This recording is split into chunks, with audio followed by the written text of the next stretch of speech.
హృదయశుద్ధి గల వారు ధన్యులు, వారు దేవుని చూసేదరు. దేవుని దర్శనం పొందుకున్నానంటున్నావు, దేవుని రాజ్యానికి వెళ్తానంటున్నావు. నాలాంటి విశ్వాసి లేడు, నాలాంటి సేవకుడు లేడు అంటున్నావు. నీ హృదయం ఎలా ఉంది? నీ ఆలోచన ఎలా ఉంది? నీ తీర్మానం ఎలా ఉంది? నీ క్రియలు ఎలా ఉన్నాయి? ఎలాంటి నడవడిక కలిగి జీవించగలుగుతా ఉన్నావు? ఒకసారి ఆలోచించు. నేను అంటున్నా, దేవుని వాక్యం చదివిస్తుంది.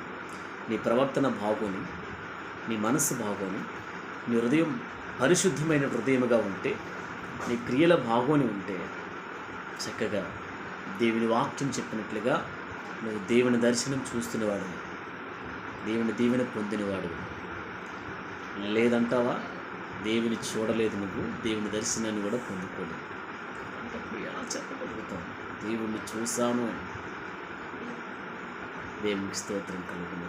కనుక మంచి హృదయంతో మంచి ఆలోచన కలిగి మనమందరము ఆయన కృపలో ముందుకు పోదాం. ఆమేన్.